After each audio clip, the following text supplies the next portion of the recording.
Hey guys, here's my latest find. It's a Philco Model 60 in a lowboy cabinet. The Model 60 is pretty well known amongst collectors. It was made from about 31 to 36, I think, in several cabinet styles. This is the early lowboy console style. It's called specifically a Model 60L, I believe. It's in pretty good shape. Few dings on the cabinet here and there. Where I got this was from a listing on Craigslist. A guy who took over a shop that rebuilt alternators and starter motors found this in a room and just wanted to clear it out, so I got it really cheap. Let's see, it's missing a couple of these hexagon knobs, and the grill cloth has been replaced, but otherwise, looks to be in pretty good shape.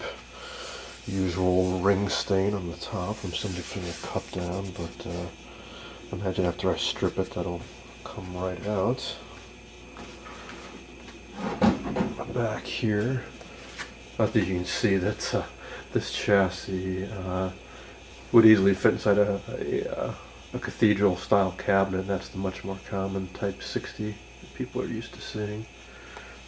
And there's the speaker. Unfortunately, even though this is a much larger cabinet than the cathedral, they still stuck with the same small, I think it's an 8-inch speaker. Somebody seems to have worked on it in the past. There's some wires spliced here, but that's a really old repair. This is ancient electrical tape when they were using cloth like impregnated with tar, I think, rather than the more modern synthetic electrical tape. Here's the label. This chassis was used in several models, as I said. It was also in a Model 505, apparently. This is from 33, which I believe is just when the ST type tubes came out, which is the shoulder type, as opposed to the globe tubes. Because I do have a Philco from 32 that has all globe tubes, and it would have been nice if this was globe tubes as well, but alas, their ST tubes aren't anywhere near as valuable. A good globe Philco Type 80 tube, for example, you could get upwards of $75 for one, whereas the ST type, maybe 15-20 bucks. Here's the filter caps, huge power transformer back there, and 1, 2, 3 tubes. This is a super heterodyne, meaning it has an oscillator tube and a mixer detector tube, first audio amp stage, and then the Type 42 audio output tube back there. I've heard these are notorious for having open coils, especially the primary sides of the coils for the oscillator and IF stages, which would be this guy, and this guy, I imagine. There's the tuning capacitor up there. I haven't taken this out or looked at it. I just got home a little while ago, so this is really my first look at it. Oh, there's another filter capacitor here. And, well, I guess the next step is to grab some tools and see if I can pull this chassis out, take a closer look underneath. I brought the radio inside, so it's a bit easier to work on. Before I do anything, though, I have to remove the dreaded metal cap that are on the bottom of every vintage piece of furniture or radio or TV I pick up, it seems. These pop out pretty easily with a screwdriver or a pocket knife, and then I'll put on some nice soft pads so I don't destroy my floors. That's better, I won't scratch up my floors now. Here it is next to my Philco 70, by way of comparison. Almost exactly the same height and width and depth.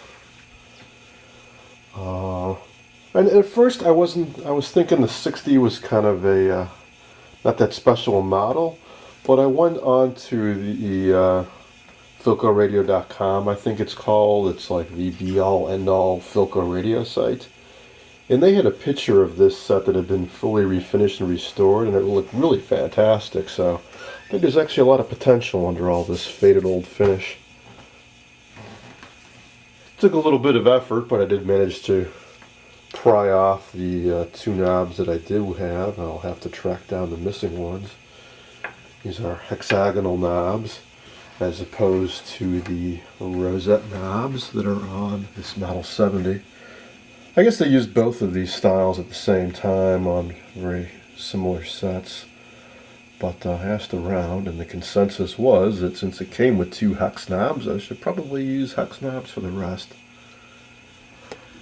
So, as usual, I don't have any. I'll have to ask around.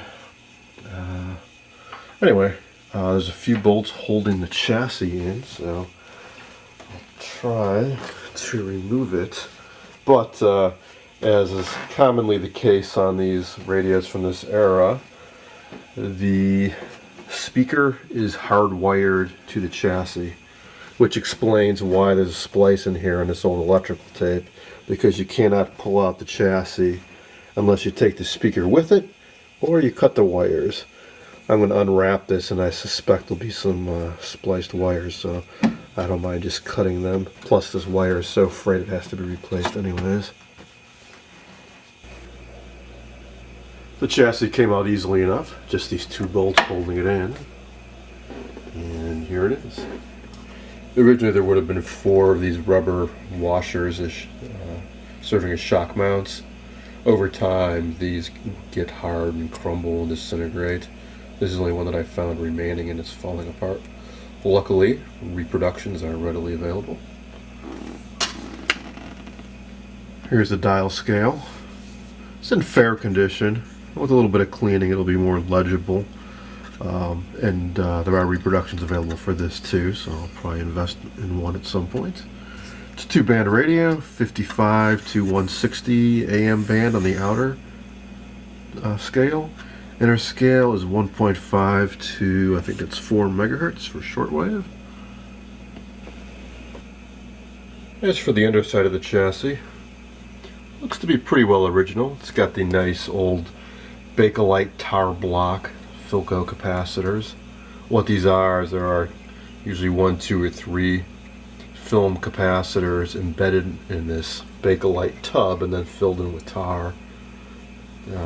Best way to rebuild those is to heat them, melt out the tar, put new caps inside, and then fill it in with something. Or you can do like it looks like somebody repaired the one here where they just tacked a new capacitor across it. Likewise, these two electrolytics seem to be bypassing the original cans out here. It's not a great idea when a capacitor dries out or goes open to solder a new capacitor across the leads and leave the old capacitor in the circuit, because it may very well, instead of being open, develop a short at some point, in which case you're in trouble. And looks like there's a little bit of work done up here too. Looks like a fairly modern resistor actually. Well, as usual, I will dig out the schematic and try to restore this to its original condition as much as possible. It's a fairly popular, fairly common radio, and I know there's plenty of guys out there who have restored them and have already given me some advice from the pictures I posted online. But for the time being, I have got to finish some other projects, so I will slide this back into the cabinet for another day. Hope you enjoyed this little video on a Philco Model 60 console radio.